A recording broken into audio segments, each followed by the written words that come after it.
વડોદરાના ગોરવા વિસ્તારમાં દશામા મંદિર નજીક એક ગંભીર બેદરકારી સામે આવી છે। અહીં રસ્તા પર ઉભેલો વીજ પોલ જોખમી રીતે નમી ગયો હોવાની જાણ થતાં આમ આદમી પાર્ટીના નેતા પિન્ટર રામી તાત્કાલિક સ્થળ પર દોડી આવ્યા હતા।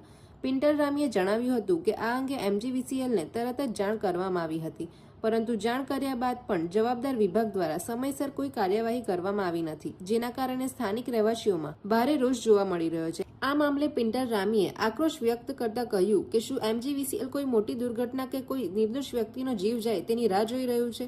જો વીજ પોલ અચાનક તૂટી પડે તો ગંભીર જાનહાનિ સર્જાઈ શકે છે। સ્થાનિકો પણ માંગ કરી રહ્યા છે કે તંત્ર તાત્કાલિક આ જોખમી વીજ પોલને સુરક્ષિત બનાવે અને કોઈ અનિચ્છનીય ઘટના બને તે પહેલા જરૂરી કાર્યવાહી હાથ ધરે।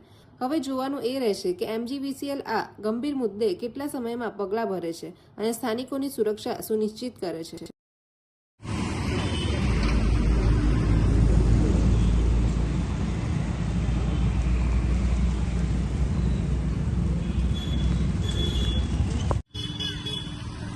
ગોરવા દશામાના મંદિર પાસે MGVCLનો એક પોલ ઉપરથી સીધો પડી ગયોની જાણ જ્યારે મને કરવામાં આવી ત્યારે હું સ્થળ પર આવ્યો।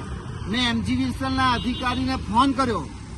MGVCLના અધિકારીઓની ગાડી 2-3 વખત અહીં આવી, પણ મને એવું લાગે છે કે દુર્ઘટનામાં કોઈ વ્યક્તિનું મૃત્યુ થાય પછી જ આ તંત્ર ઘોડા છૂટ્યા પછી તબેલાને તાળા મારવા જેવું ત્યાર પછી જ આ તંત્ર જાગે એવું મને લાગે છે। કારણ કે અહીંયા તમે જુઓ કે લાઈવ વાયર, બિલકુલ લાઈવ વાયર ચાલુ છે। થાંભલો ઉપરથી આખા બંને પોલ પડી ગયેલા છે। આ તો ઝાડના લીધે અટકી રહ્યા છે। હવે કદાચ વરસાદ પડે, હમણાં તમે જુઓ ગયા વર્ષની અંદરની વાત કરીએ તો અરુણાચલ રોડ પર આવી જ રીતે કરંટ ઉતર્યો અને એક વ્યક્તિનું મૃત્યુ થયું। ફરી અહીંયા હજારોની સંખ્યાની અંદર સવારની અંદર નાના દીકરાઓ, મોટા વડીલો અને મજૂર વર્ગના તમામ કારીગર લોકો અહીંયા ઊભા રહેતા હોય છે।